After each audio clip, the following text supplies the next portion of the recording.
À votre avis, le fait que la plupart des gens ont des petits mollets est dû à la génétique ou tout simplement car les gens n'aiment pas ou ne savent pas correctement travailler leurs mollets?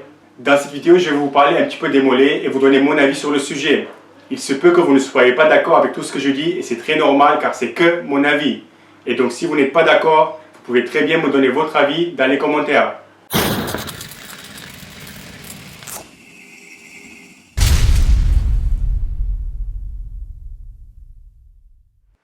Les mollets sont composés de deux muscles principaux, le jumeau interne et le jumeau externe.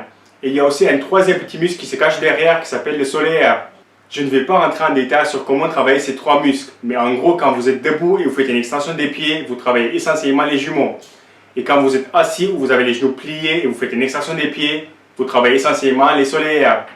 Alors, si vous avez des petits mollets, est-ce que c'est à cause de votre génétique et donc vous n'allez jamais avoir des gros mollets, ou c'est car vous ne savez pas les travailler correctement?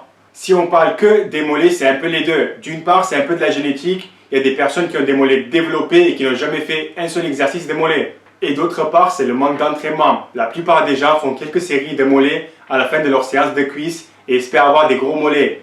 Ça suffit si tu as déjà des mollets un peu développés, mais sinon, non. Pourquoi je dis si on parle que des mollets?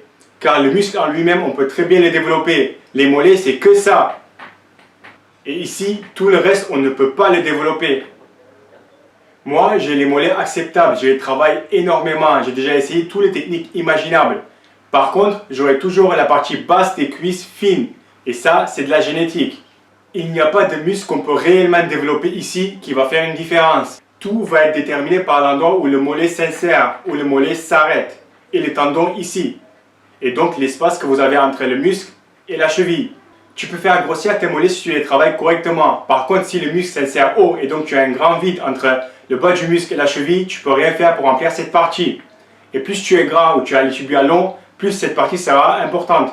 Il suffit de regarder le bodybuilder pro, ceux qui sont considérés comme grands ou ceux qui ont des mollets qui s'insèrent haut.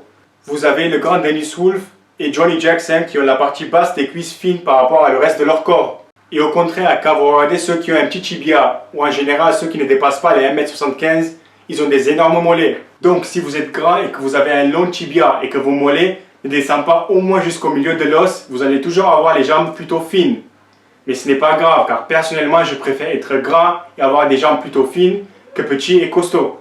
Continuez à travailler les mollets car les mollets vous pouvez les faire grossir. Variez les séries, la fréquence et les volumes pour savoir ce qui marche le mieux pour vous. Et si les mollets sont un point faible, ne les travaillez pas que en fin d'une séance de cuisses. Vous pouvez aussi les travailler au début d'une séance de haut du corps. Personnellement, je vous conseille de travailler les mollets comme les autres muscles. 2 fois par semaine, 2-3 exercices, une dizaine de séries, des séries longues et des séries courtes. Pour les jumeaux, moi j'aime bien faire cet exercice, plutôt lourd, et je vous conseille d'exagérer le mouvement.